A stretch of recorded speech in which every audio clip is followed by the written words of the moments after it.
Hello, world. Welcome to the Speed Strength Show. I'm Braden. I'm Tommy, and today we have the Christmas special episode. Very exciting. Not Yeah, surprising. we're gonna talk some Christmas traditions. Mm-hmm. We're gonna talk training, but Mm-hmm. not probably what people are expecting. Yeah, a surprise. And we'll cap the episode as usual with music, Mm-hmm. but Christmas themed for sure. Yeah, you're representing on your T-shirt. I'm not because I don't have any of those. Yeah, I mean this is the only Christmas shirt that I have. What is it? I'm not even sure what it says. It says warning, So it obviously. says warning, and then underneath it says he sees you when you're sleeping. Oh, that's dangerous. Because Santa's kind of creepy when you think about it. Like the Yeah. concept of somebody being able to see anybody while they sleep is a little bit Mm-hmm. disturbing. So Do this do is we the only think? Christmas shirt I have, and when I saw it, I was like, that's better than like a whatever typical Christmas shirt. Yeah, that's fair. That's fair. That's definitely cleverer, I think. Do we think if he sees you when you're sleeping, he's obviously seeing everyone? Is it like when you're in Zoom having a conversation with, I don't know, 7 billion people and they're Or all like the just like gallery tiny, view. yeah, just tiny little windows on the screen that he can like barely see you at any moment? Or is he like flipping through, like, oh, let's focus on this person right now? I don't know. I don't even know. I don't know if I want to know. Yeah, well, probably not. That's I think maybe I'd one of like those to ignorance is assume, bliss.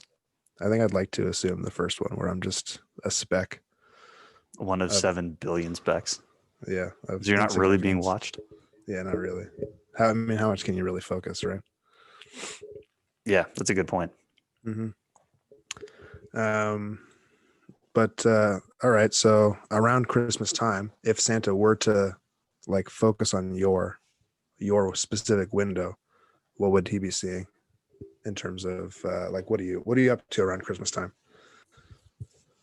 Well, usually around Christmas, I've never really left the the academic setting, let's say, because even when I've been working, I work at universities, so we follow traditional. You're done work on the 21st or the 22nd, then you're off for a couple of weeks. So normally around Christmas time, it is a lot of time off, Mhm. a couple of weeks to kind of recharge the batteries and not do a whole lot. So typically nothing special going on. I'm usually run down from the fall term and just Mhm. looking to enjoy some time off and spend time with friends and family and things like that. Um, the one thing that I do look forward to the most about Christmas, or like sort of a fun tradition, is actually happens well before Christmas. Oh, So it happens at the start of December. So amidst the chaos, and this was something we did when we were growing up, because obviously it was easier when I was living at home. But there's a like a Dutch tradition, because my mom's side of the family is Dutch, where you put your shoe out by the fireplace. So one mhm. shoe, and then Sinterklaas, uh, the Dutch Santa Claus, basically, Yeah. he brings you a chocolate letter and leaves it in your shoe. And then so the next morning, you go downstairs or wherever the fireplace is in your house, and there's a chocolate letter in your shoe, and it's the letter of your first name. And so there's these Dutch chocolates that you can buy, um, and they have every letter of the alphabet, A through Z. And so I would get a T all the time because that's Of course. first letter of my name. But that was always fun to do because you put your shoe out and you have to decide what shoe. And then you wake up the next day and you have this 200-gram thing of chocolate that you normally dummied within the one day you got anyway. Yeah. There was no breaks in terms of like, oh, I'll eat a little bit today, a little bit tomorrow. You're a kid, you just annihilate all the chocolate right Hmm. there and then. Yeah. But that's sort of to me, like one of the consistent sort of fun traditions and things that I got to do growing up. Hmm. Besides the obvious time off, spend time with friends and family that we did. Was there anything fun that you did or still do? Yeah, I mean it's the two things come to mind for me, my two favorites. Obviously the time off's great. The time with family is amazing. Um, the traditions, I guess, that we've kind of set with my family, it's like I think it's stuff that we've always done, but it's become a tradition in the last few years, I would say. Number one is decorating the tree because like everybody does it, I think, but it's mostly me and my brother. Like we did it when we were younger, and parents help, of course. But now that we're older, like my dad just sits in his chair and watches TV in the same room that we're all doing it. Um, and my mom's kind of like getting all of the decorations out and like organizing them to an extent, and she helps a little bit. And like Bronwyn's around, she helps a little bit, but mostly it's me and my brother just like throwing shit at the tree, and it's like it's absolute chaos. And So the tree looks different every year.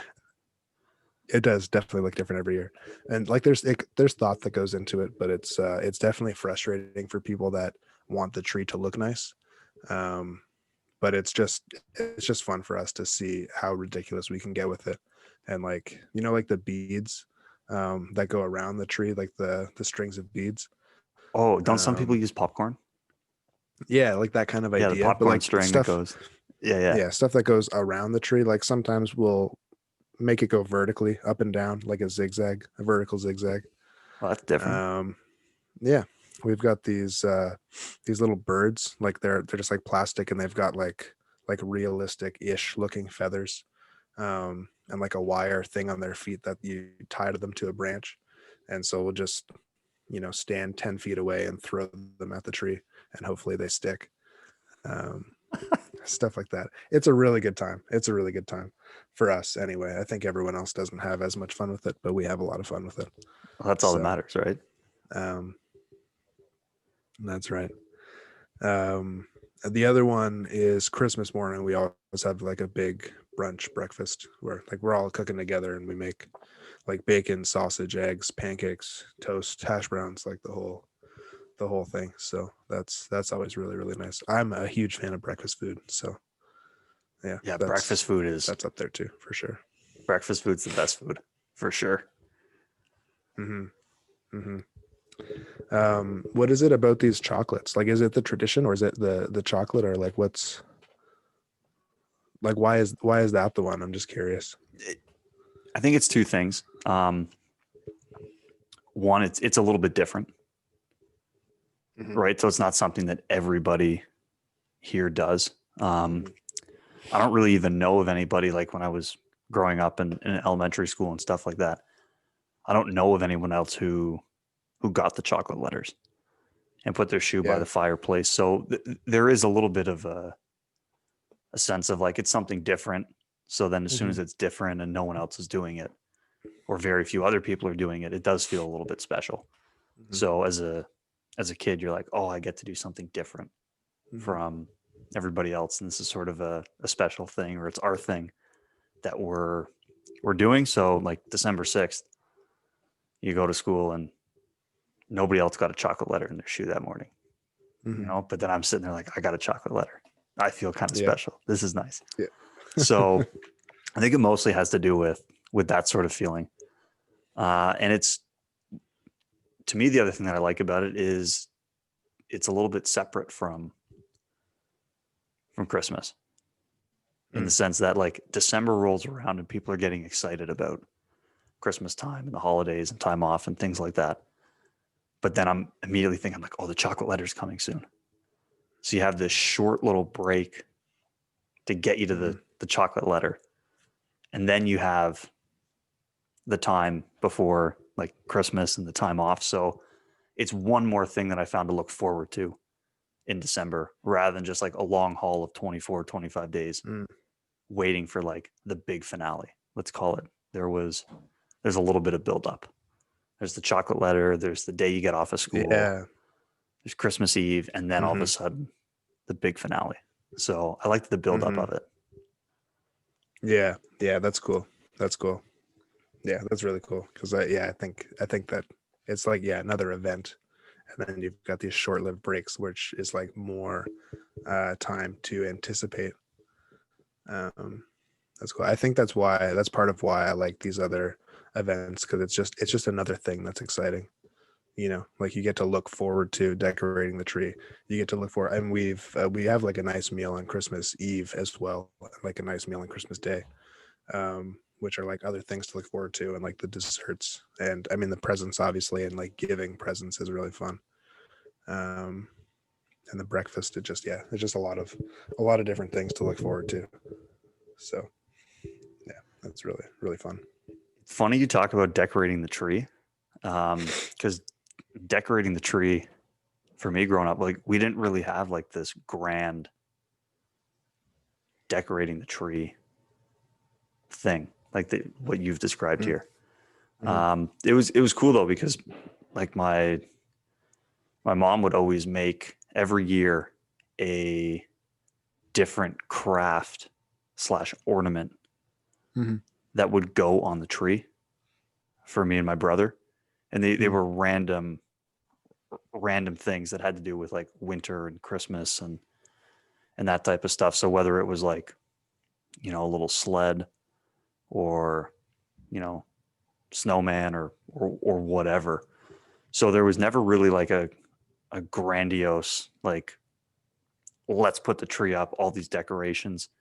It kind of got built over the years, because you would add, That's okay, this cool. is the decoration from 1998, and then here's the decoration from 1999, and then Mm-hmm. 2000, and then 2001, 2002, 2003, and you just keep adding to the tree as there were like basically a new craft or something being made. So I mean, Mm. that was a cool thing in our household. That was always a lot of fun. Like, oh, what's the craft going to be this year?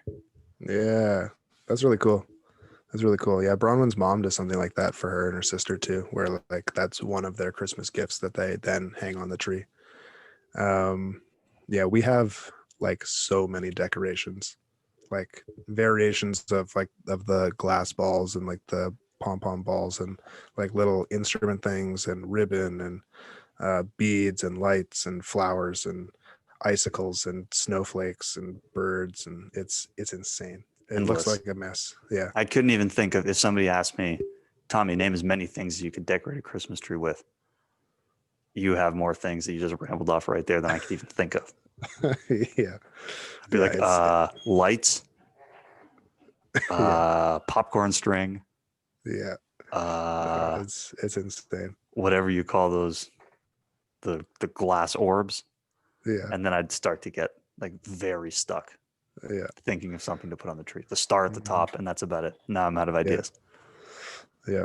The other fun thing is we have these little like it's a picture of me when I was like 4 or whatever, and a picture of Ben when he was 3 or 4, and they're like another ornament that gets hung on the tree. And so sometimes we'll have like not like competition, but like I'll put mine on, and then he'll put his just a little bit higher, and then I'll put mine a little bit higher than his, and maybe move his down a couple branches, and then we're competing to like who's got the best spot on the tree for their ornament. And but then we'll get like really humble and big about it and intentionally move the other person's up, so it's like I'm being generous to you kind of thing. I'm the bigger person. Look how Yeah. good I am. Yeah, it's really fun. And my parents will tell stories sometimes too about when we were younger.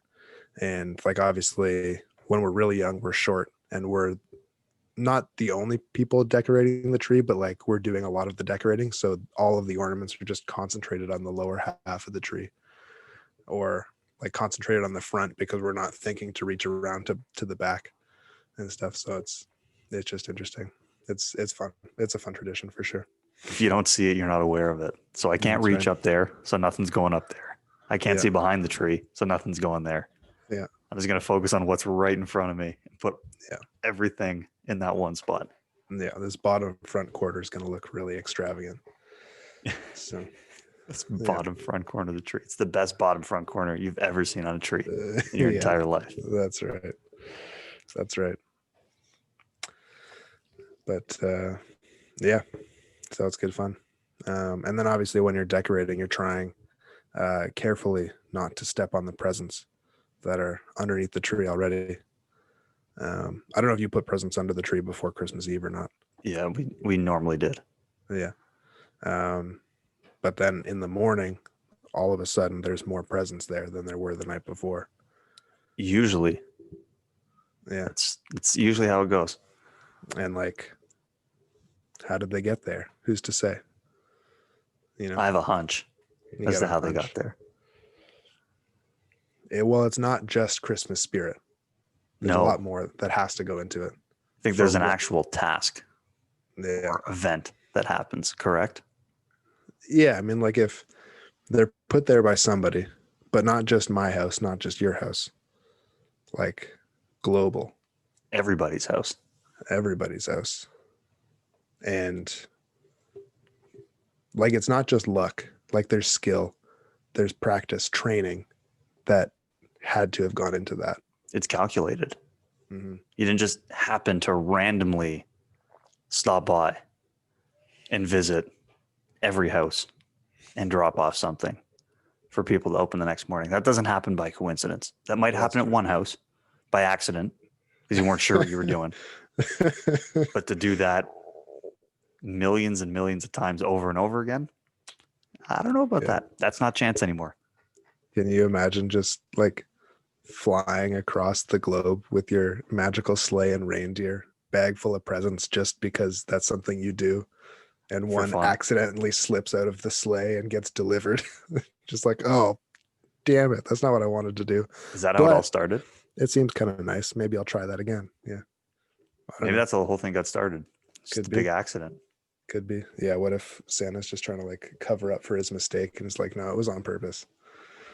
You And know? he's still playing it to this day. Yeah. But yeah, this is a thing. This is what I do. I drop presents off for everyone.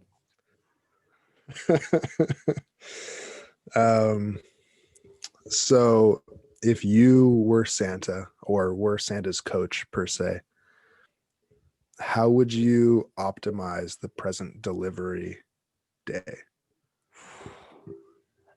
It's a unique task to train for. Yeah, there's nothing like it. Yeah, I was gonna say there's not much more to go off. Like, oh, let me borrow from the world of this, or I'll steal from that idea because they do something similar. I mean, this is a one of a kind event Mm-hmm. that takes place. I mean, some of the initial thoughts that I had on that type of training is you could use a true classical periodization plan because you are Mm-hmm. peaking for one day. Mm-hmm.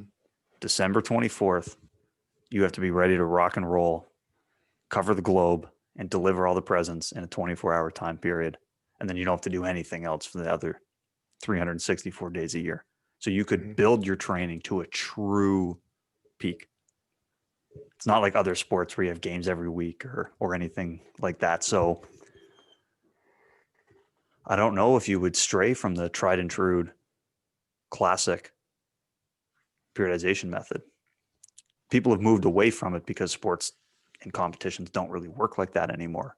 But this one still does. This is still a true peak event.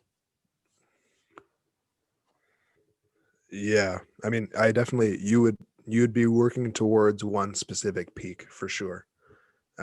So you would need to like set the base of it, and like it looks different, just like it would like every sport. The periodization looks different. Um, but you've got your like baseline qualities that you need, and then you get more specific closer to the day. Um, building that solid base and then doing enough to maintain while working on these other qualities. Um, and then maybe stepping off the gas of the more resilient qualities as we've discussed before. Um, but yeah, the fact that it's a 1 day event is advantageous for sure when talking about planning for it anyway. And then Um, to me, the the two big components I considered, lacrosse sorry, mm, was the travel demands and then the mm, actual task of getting up and down the chimney. were the two big things that stuck out to me. I don't know what stuck out to you about this, let's call it quote unquote sporting event for Santa. Well, see, that's the thing is like, if it's, let's assume that we're talking about Santa, right? So he's got the sleigh, he's got the reindeer, he's flying. We don't need to worry about, like, he's flying. We don't need to worry about travel, really. Um, but for me, it was like, is the up and down the chimney the most efficient way? Because like every second counts here, and the effort that it takes to get up and down the chimney, I would imagine is extensive. So, what are other ways that you could get a present into the house? And it's like, what kind of ramifications are we willing to incur? Like, it would be a lot easier to break a window and throw the present through the window than it would be to climb up and down the chimney. You know what I mean? It'd be easier to like picking a lock would take a lot of time, but it'd take less energy than it would, I think, to climb up and down the chimney. So that was something that stuck out to me as we were talking about like optimizing the event, which would then influence how we train for it. You know? Yeah, see, it's interesting that you talked about like the sled and the reindeer and the travel not really being all that key. Because I thought of it the other way. I was like, this could be the most important part of the event is the actual travel in the sled. And the reason I bring this up is, okay, how many homes do you think Santa has to visit in the 24-hour time period? Like, there's 7 billion Well, people on the planet. I mean, Not everybody lives alone. So yeah, there's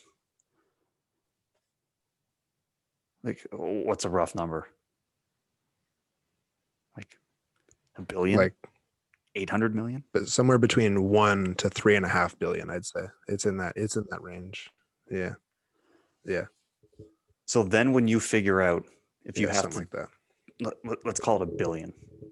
Okay. If you have to visit a billion places in 24 Mm-hmm. hours, the amount of time per place that you're at becomes so tiny that realistically, how fast does he have to travel in that sled to make all those stops? Mm-hmm. Like we're talking, Mm-hmm. Spaceballs, ludicrous speed, like very, very fast. So does he not need to Yeah. train to be capable of piloting something that's that fast? Fighter pilots train, astronauts train, race car drivers train. Santa's probably experiencing 1,000 Gs at the speed he's moving at. Is his body prepared to do that over and over and over and over again? I don't know. So to me, that would be a huge part of the Well, that's training. right. Yeah, and he doesn't even have a seatbelt, as far as I I know. forgot about that. Yeah. He Um, just sits there. yeah. So no, I definitely agree with you. That I guess what I meant was in terms of there's variability as to the strategy you might use to get the presence inside the house, Mm. but there is not variability. Like, you're of course going to use your magic sled and reindeer because it's really fast. But yeah, like, you definitely need to train to withstand those forces, and like, you need to optimize the sleigh, I think, to make sure that you are under as like small forces as possible, um or at the very least, like, maybe you need like a seatbelt. For one, you need a seatbelt, I think. That's just And maybe safety. you need like, yeah, maybe you need like some kind of like hip support on either side, or like a place to put your foot so you can like brace if you're coming around, if you're turning really quickly, so you can brace one way or the other Yeah, I think to you'd want to be locked in kind there. of support. Yeah. Yeah, exactly. But you also want to be able to get in and out quickly, you know, because, and the other thing is like you're moving really, really fast. I don't know what kind of acceleration capabilities these reindeer have, but Well, it's got to be stupid like, if they're I traveling think the amount of time, yeah, that it's got to fast. be. It's like, I think the, I think the, yeah, I think the amount of time though that it takes to deliver a present is significantly higher than the amount of time it takes to get from house to house, you know, probably. And but I'm like you not said, even sure, honestly. there's more things you could play around with. Um, I mean, I think you could optimize the path of travel, right? One where you're not like weaving and turning and doing all that stuff, because then you would minimize the force on the body as you're traveling, right? Like Mm-hmm, if you think mm-hmm, about, like if you're driving your car and you're just going at a steady speed on the highway, you don't feel anything. But if you stomp on the gas, if you slam on the brakes, if you pull the car hard left or right, then you feel all the forces. So you mm-hmm, could potentially create an efficient path of travel so that you don't mm, need to expose yourself to unnecessary levels of forces mm-hmm, as a result mm-hmm, of traveling. But like you said, once you have that optimal plan figured out of, okay, I'm going from point A to point B to point C to point D, et cetera, that's mm-hmm, your plan. Now, like you said, you have to figure out how you can actually deliver the presents in each and every mm-hmm, different house. mm-hmm. Yeah, because I'm honestly thinking that maybe it makes like you'd save a lot of time and energy if you didn't actually have to go into the house. Like maybe if you could even just toss the presents from the sleigh. Maybe you don't even need to land. You just toss the presents from the sleigh down the chimney and it ricochets perfectly so it doesn't stay in the fireplace. It bounces out under the tree. And it would take a lot of training to do that, of course.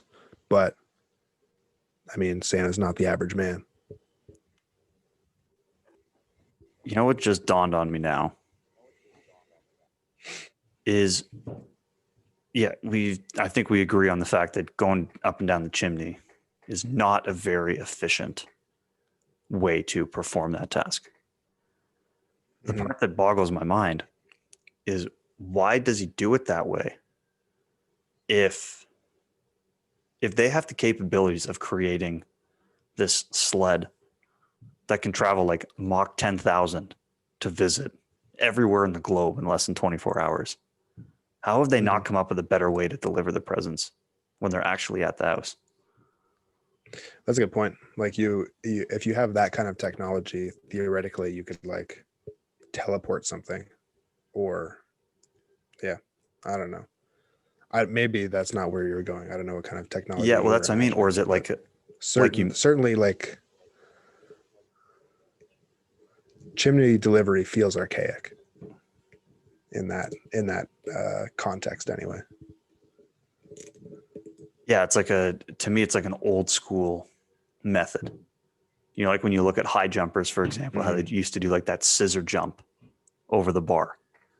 And now everyone's transitioned to that backwards flip over the bar because it's the more efficient way to do it. To me, the chimney travel Mm-hmm. seems like the scissor kick. Like it's an outdated move.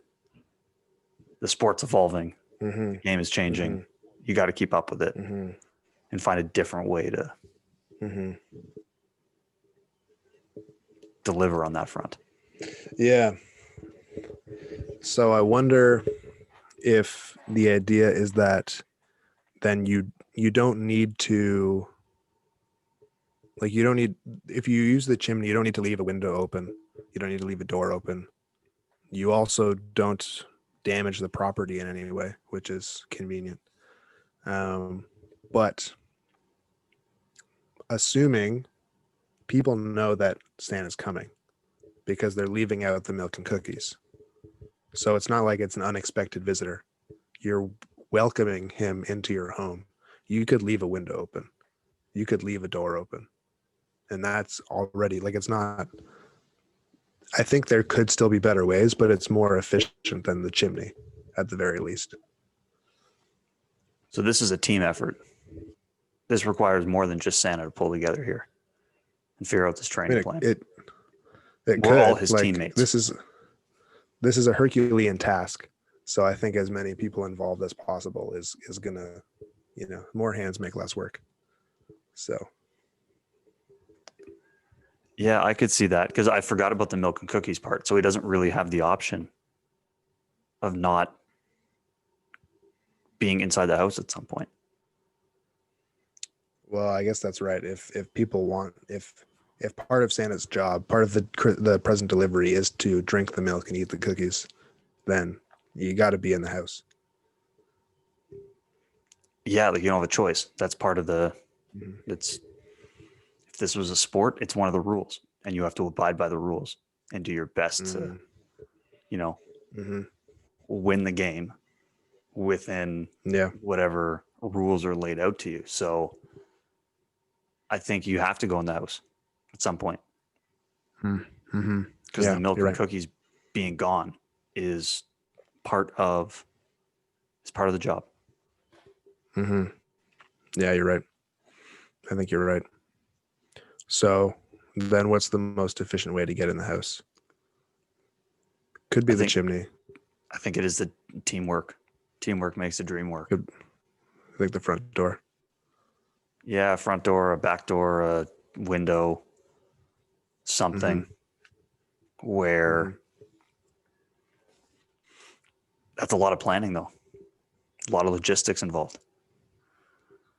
Mm-hmm. So what I'm imagining now, I don't know if it makes sense for I think it's tough to land on top of a house. First of all, because this is a sleigh and presumably it's a peaked roof. If we're talking about, a Canadian or North American suburb anyway, it's a peaked roof. Typically, yeah. So that's precarious. And if you've got a bunch of reindeer on there, like you probably don't even have the space for all that. So either you're landing in the street or this is a magical sleigh, magical reindeer. Maybe they just float somewhere. And if that's the case, I'm wondering if Santa jumps off of the sleigh, lands, and then is sprinting to the door, delivers the present, chugs the milk, eats the cookies, sprints back outside, jumps back onto the sleigh. That could be But the yeah, I mean, most you probably efficient do a way. few houses if you're on the ground. Yeah, you probably do a few houses if you're on the ground, but like that's the idea anyway. Like maybe you jump down with the amount of presents required for that street or whatever. Yeah, you could do that. That's probably the most efficient way. So you have the efficient path of getting from A to B in your 24-hour time span. And then you have your efficient exit and enter strategy of the sled and the house Mm-hmm. and the present delivery. So I think, is that fair to say that that's probably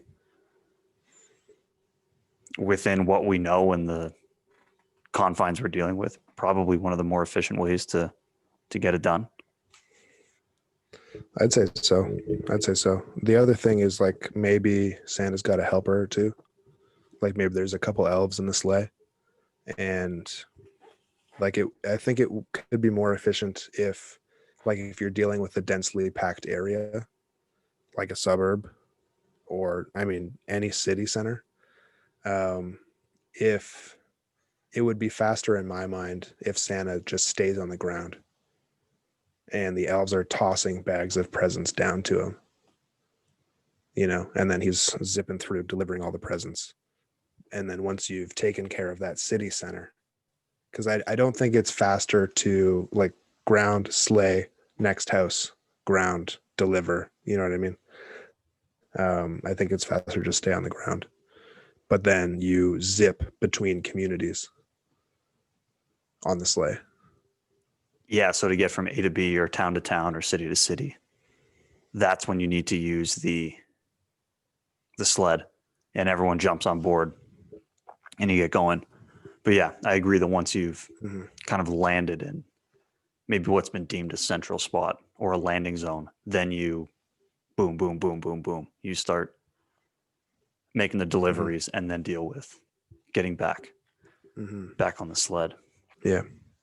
And you're obviously sprinting through the city in an efficient route as well. You don't want to be running through like industrial sections just to get to the next neighborhood. You want to optimize that as well. Yeah, so I mean, presumably, then the whole thing there would be like a master plan that's laid out, and obviously time Mm-hmm. zones and things like that dictate Mm-hmm. Mm-hmm. where the start and where the finish would be, right? Because the different days and Of different course. times. So you would be Of able to course. beforehand put together a this is where we're starting, this is where we're finishing. Here's all the minute details of we're landing here, we're passing through here, whatever. So you have that plan laid out and ready to go. Mm-hmm. What are some of the Which has been fine tuned over the years. exactly? This guy's had a lot of experience with it. I don't actually know how many seasons Santa's been delivering presents, but he is nowhere near from retiring, I don't think. Right. And It's safe to say he's a veteran though, at the yeah, but very he's least. it's not his first rodeo, that's for sure. Right. Like he's done this before. Mm-hmm. So with that plan in place, what sort of physical qualities or attributes, like what do you think this guy's got to be focusing on during the year? He obviously needs like, let's say a week off after the big day, once he's done the delivery, Yeah. right? He gets some Yeah. time off, but now we got, another 49 or 50 weeks of the year. Mm-hmm. What does this guy got to do to get ready for this? Well, you definitely need a very solid cardio base, I would say. Um, there's no way around that. I mean, 24 hours of straight activity, high intensity activity. You'd get, uh, you'd get breathers for sure. Like you would have like one city center as like a bout of high intensity activity, and then you'd get a little bit of reprieve as you're traveling to the next city center. But that's not a lot of time because you're going very, very fast. So yeah, you'd need to be very good at steady state cardio, I think would be the main thing. Um, I don't know if in this or like to do it for 24 hours, it would need to be steady state. I don't think you could afford to go anaerobic um, with this kind of an event. And with that in mind, you would need to train well enough that he can like because we're imagining he's carrying a bag of presents, sprinting through the street and like delivering the presents, sprinting to the next house. So like this is a lot of speed, change of direction while carrying load. You would need to train well enough that this kind of activity can be steady Sustained. state for him. Yeah. Yeah, exactly. You would need to find, you wouldn't want to go over the threshold in terms of it becoming overly Yeah. fatiguing until close enough to the end that the finish line is in sight, Yeah. right? That's Similar right. to That's other right. You can power endurance through the sports. last couple neighborhoods. Exactly. Yeah. And so I think that's a great point. So I definitely agree that yeah, you would need that steady state ability. You would need a solid base of capacity, endurance, cardio, whatever you want to refer to it as, um, to both promote the activity that you're doing, but also the recovery, because you want to be able to take advantage of those recovery bouts where you're traveling from point A to point B. So I think, that's definitely something that's important. And I think that's probably something that stays in the training throughout the entire year.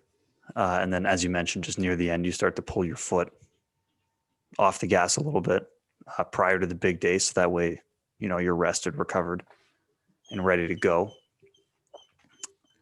I think a lot of, uh, carries, instability, that type of work would be good as well, because you're obviously carrying the sack of presents, usually over one shoulder, so it's going to be loading it unevenly, and you don't necessarily know what the load is either.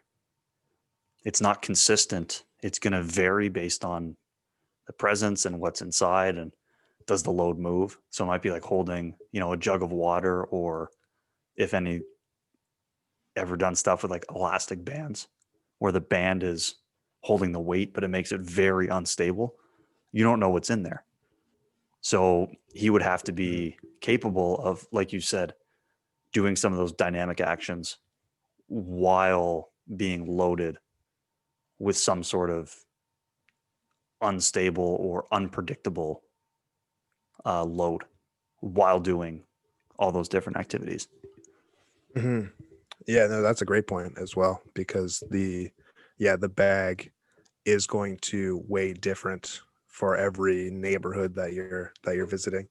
Um, it's going to the weight's going to change. Like, you're going to deliver some presents and it's a different weight now. You're going to deliver more presents, different weight.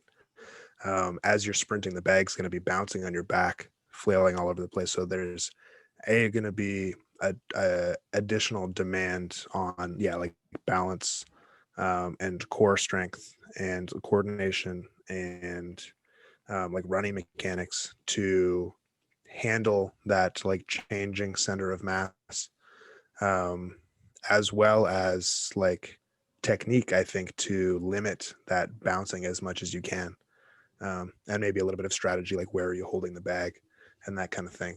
How are you gripping it to keep it from bouncing around so much? Yeah, so that's a great point. Carries for sure with all kinds of awkward objects. You'd probably want to do a lot of specific carrying of like various weighted boxes inside a bag that you're just running around. I'm imagining something akin to like a beep test style of cardio training, where you're uh, like it's a steady state thing, continuous effort thing, but you've got that change of direction component. You've got that XL decel component. Um, the other thing too is if you are like, if you've got elves in the sled tossing bags of presents down to you, you'd need to practice like receiving those, uh, like catching those bags of presents, Yeah, that I decel think, as well. ability. Can you Hmm. stop and slow Hmm. the heavy bag? Can you actually catch it? Yeah, that's a good point. Hmm. Hmm. And then maybe like as you're getting into a neighborhood, you're jumping off of the sleigh. You've got to work on your like reactive landing ability. And then maybe you're jumping back up into the sleigh, so you need that explosive power as well. Yeah, those are qualities that would be needed. I think trail running or some sort of running on unstable or unpredictable surfaces would be helpful to some extent as well, because you don't know what kind of terrain you're covering. So having the body prepared for, you know, the step not being perfectly flat on the ground and maybe inverted or everted, or, toe up, toe down, whatever. So, running on different surfaces and running on different terrains. Um, Hmm. I think as you get closer to the event can be helpful in terms of building specificity. Hmm. I think another thing that would be very helpful for this as well, and like I said, one of the big things I thought about was actually the travel from A to B. Is you probably not a lot. You probably need a lot of like neck work as well, Hmm. right? So Yeah, that's isometric big holds. for like F1, big for Yeah, and F1 drivers and like NASCAR and things like that. yeah, so for the G forces, so probably I think you'd get enough. torso stability and things like that from all the carries and other stuff. But you may need to target the neck with some of those holds where you press against the head in different directions or ways to load it externally. And the other thing that might be helpful is Mm-hmm. doing a lot of max effort isometric or holding contractions with the lower leg. Did you ever take the space physiology class Mm, in undergrad at I UW? did not. Okay. No, I did not. So, and the inspiration I got from this was Chris Hadfield, Canadian astronaut, used to fly. He was a fighter pilot before.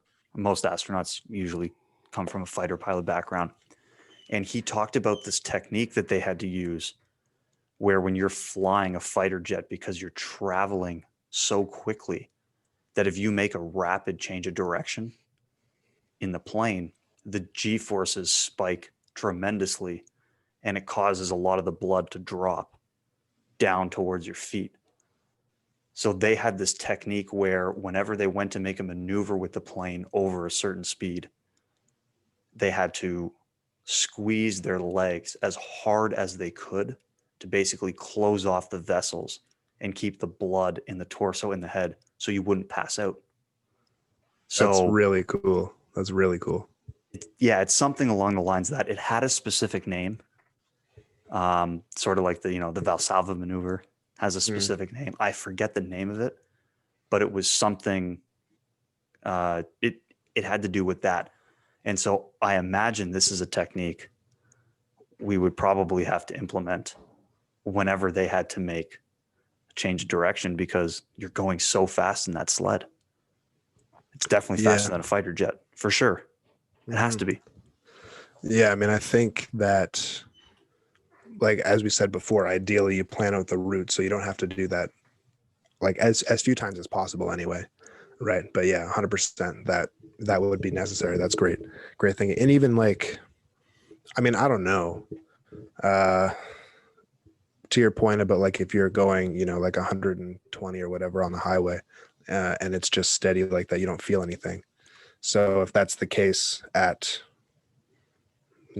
whatever 300, 500 miles per hour in the sled, if you're just constant there, if you're not going to feel anything, but uh, at the very least, you're going to have a lot of XL decel, even if you're going in straight lines most of the time. So you'd need to, for sure, be able to handle that through the neck, through the torso, through the legs, and yeah, keeping the blood where you need it to be is a great point that I never thought of.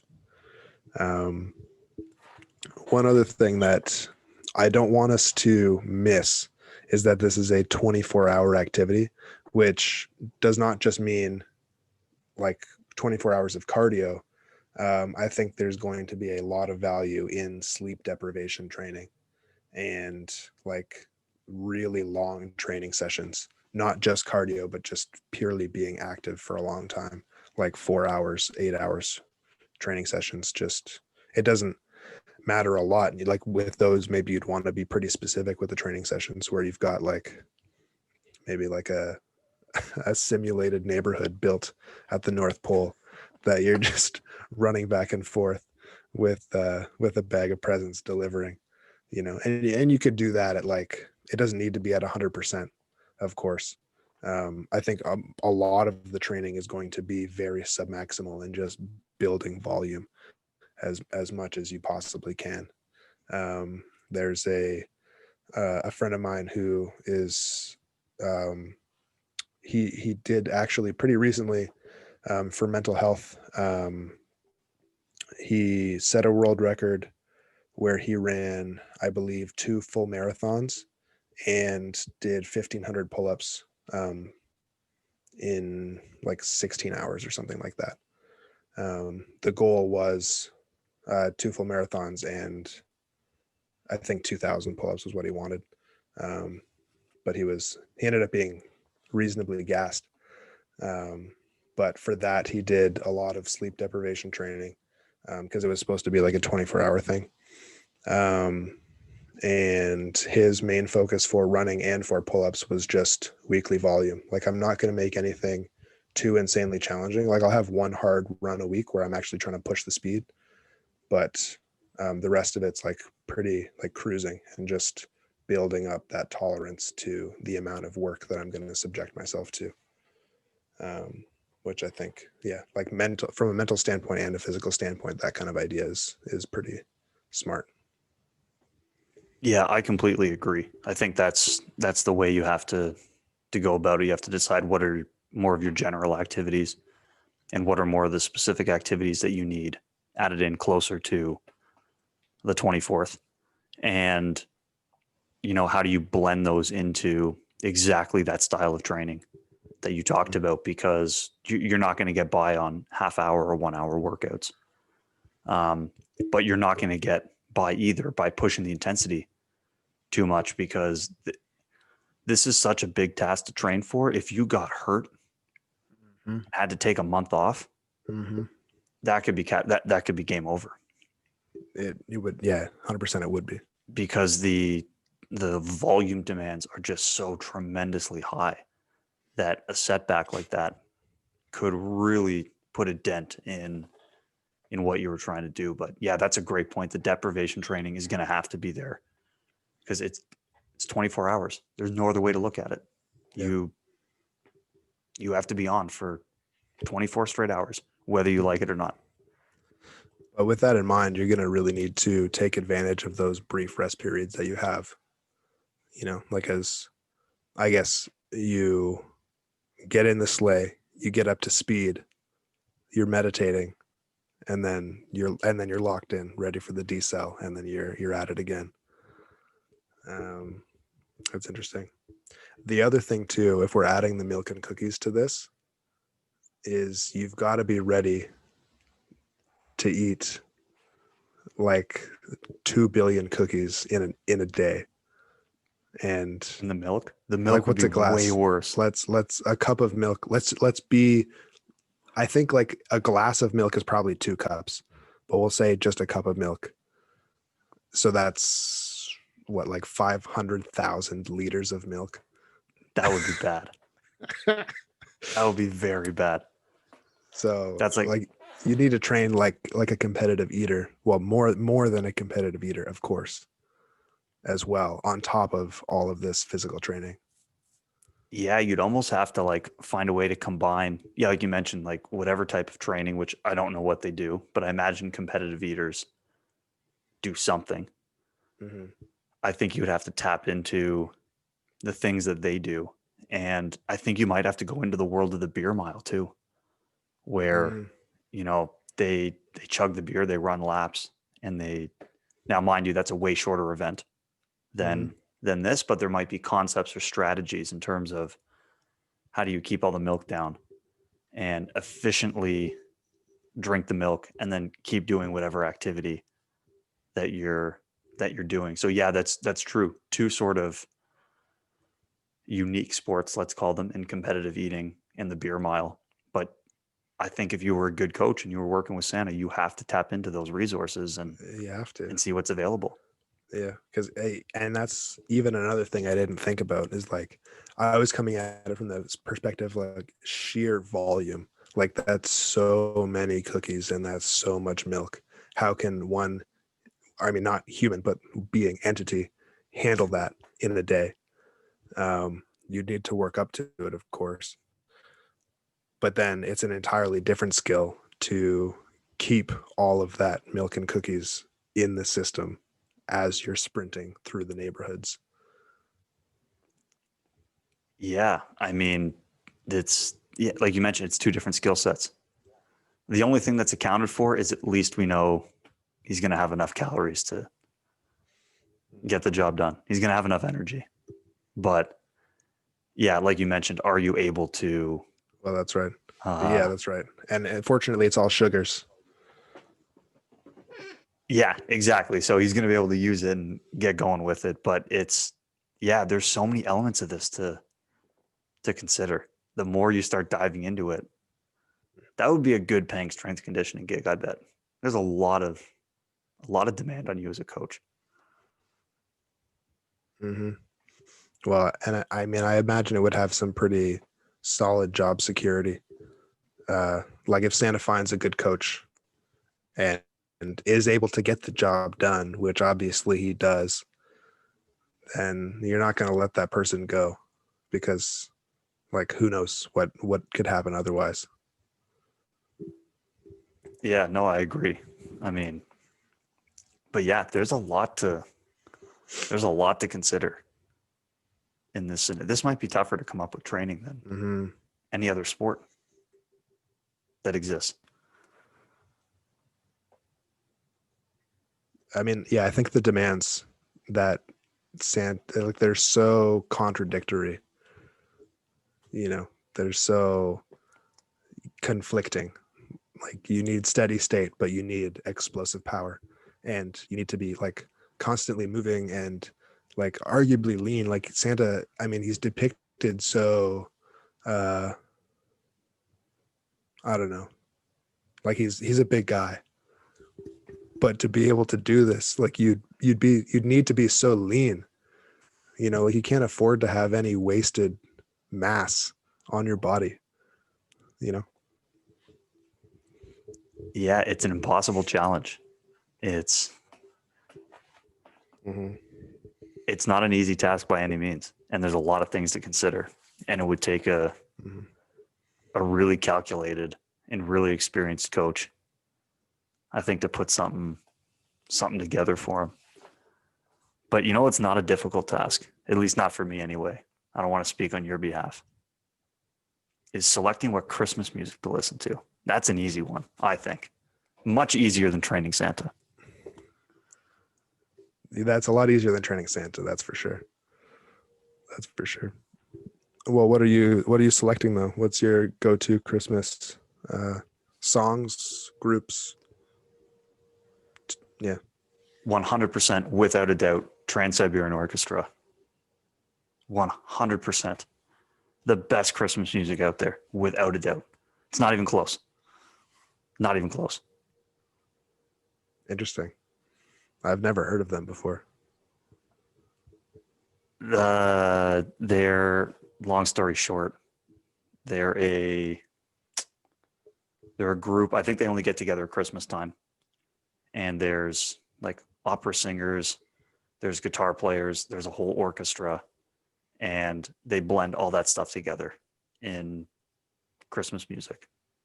And then I think in December they tour around and they do shows. So you could go, like, obviously not now because of the Rona, but you could go see like a concert, for example. But they have a few albums. I think they have 3 in total. Not 100% sure, but I think there's 3. But yeah, their stuff is awesome. Really, really good. That that's cool. Yeah, I mean they must be good if like their whole thing is Christmas music and Christmas concerts and things like that. I am a big fan of like the full orchestra, uh, just in general. Like I really like that heavy sounding vibe. Um, that's cool. I'll definitely have to check them out. Maybe that'll be the selection. My brother normally just throws on like a Spotify playlist. He's much more into Christmas songs and Christmas movies and everything than I am. I'm not like a huge. I enjoy Christmas and like the time and the activities, but like Christmas movies generally, Christmas music generally, not a huge fan personally. I mean, typically they suck. Um, I mean, Christmas movies are terrible most of the time, but even the classics, honestly, like I, I acknowledge that they're classics, and so I'll watch them. But like uh, a Christmas Story or a Christmas Carol or whatever, like some of those classics, they're fine. They're fine. Um, I could take them or leave them. But yeah, maybe we'll have to throw that on when we're decorating the tree tomorrow night. That Trans Siberian Orchestra. Yeah, they're not Um, bad. mhm. Yeah, like I said, I don't really have much personally, but my favorite Christmas song is "Carol of the Bells," performed by Pentatonics, who is a Canadian a cappella group. Um, I haven't heard the original or like other people perform it, but I really like that rendition far, far more. And I'll listen to it not at Christmas time because I just really like it. Um, But yeah, that's by far my favorite Christmas song. I think Trans-Siberian Orchestra does that song. I'm checking it right now. Sure. I don't think I've ever brought the phone out during the show. It's normally on the side, secret, safe, so the audience doesn't think we're real people.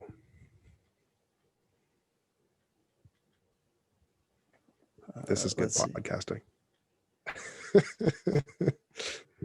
Yeah, there's an album. Yeah, there is a song. So maybe that's the first one you should listen to, and you can decide if it's probably, in your opinion, not as good as the one by Pentatonics, but that's a good tune by them, by the Trans-Siberian Orchestra. They do a good job with that one, in my opinion. So, I mean, it sounds like it's just generally a good song. That is an interesting phenomena, though. Like, I don't know if people's favorite versions of a song is necessarily the one that they actually like the best, or just the one that they heard first.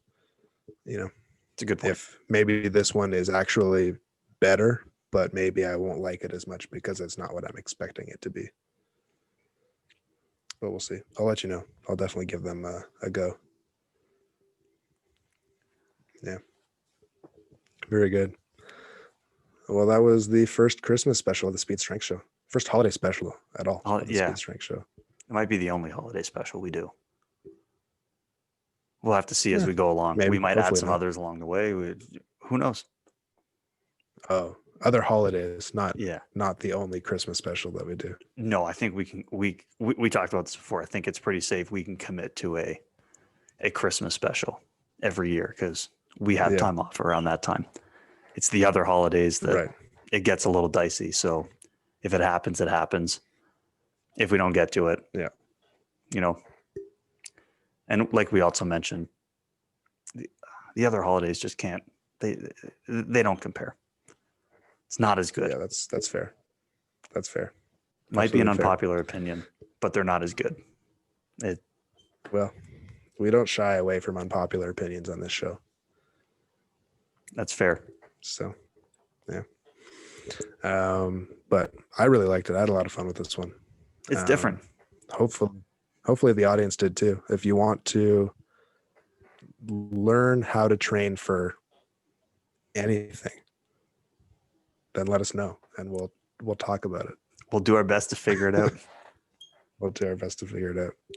Yeah, this was a fun one. But yeah, if you want to reach out to us, then Instagram is the spot. Speed Strength Show, Speed Strength Performance for Thomas and Braden Southern for myself. Yeah, hope you liked it. And Merry Christmas, Happy Holidays, I suppose, as well. Yeah, Merry Christmas, Happy Holidays. Everyone stay safe over this time. Yes. Enjoy some time with your family. Enjoy some time off. And I guess we'll be seeing you next time. That was the Speed Strength Show. Thanks for coming along, world. We'll see you for the next episode. Peace.